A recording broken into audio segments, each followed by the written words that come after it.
I'd like to yield to Mr. Thompson. Well, the bill that we originally sent to the Senate was just a clean war funding bill that the President asked us for and that we delivered as a House of Representatives to the Senate. Unfortunately, one of the things, and I did not serve in politics before running for Congress, so all this is new, but by the time it came back from the Senate to us, it had an additional amendment on it which included funding for the IMF, which is basically us borrowing money from somewhere else or printing money to loan it to another country. And that might seem ridiculous to a lot of people that may be listening, since everybody knows that America is going through tough times right now. And people in my district are really hurting. The middle class needs help. They need tax cuts. They need to feel that their job is secure. They need to feel that the federal government is helping them, not impeding them.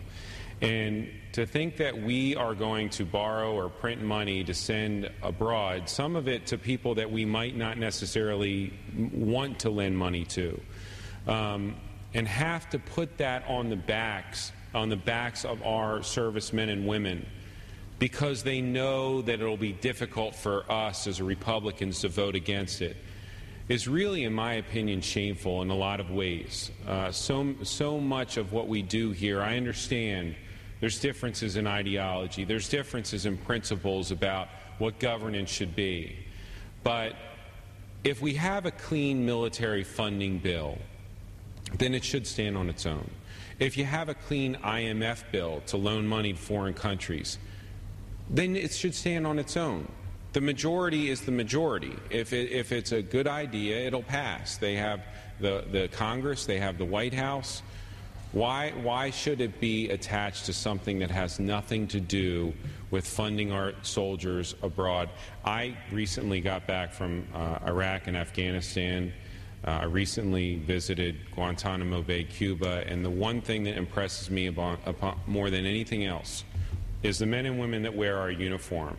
They never talk about politics. They never talk about policy or how they stand on certain issues. They're there to do a job.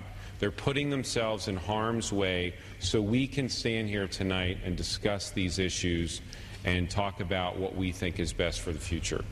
And to think that politics is being played with, the ammunition that goes in their guns, or the body armor, or the vehicles that they drive, or anything that they have to rely on from us as a Congress to pay for what we are sending them there to do, is just unconscionable to me. And it's something that I hope, as you said earlier, has been delayed, and hopefully that delay is felt, it continues on to next week, and maybe we can reconsider what we're doing when we talk about politics. Should have no place when it comes to funding what we send our men and women in uniform to do abroad.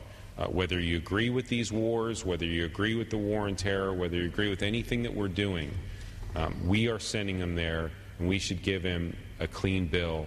And as of right now, we're not, but maybe, just maybe, cooler heads will prevail, and we will give them a clean bill for what they're doing and what they're serving us for. Will the gentleman yield? Yes, I will. I would like to acknowledge two other members of our Republican freshman class who have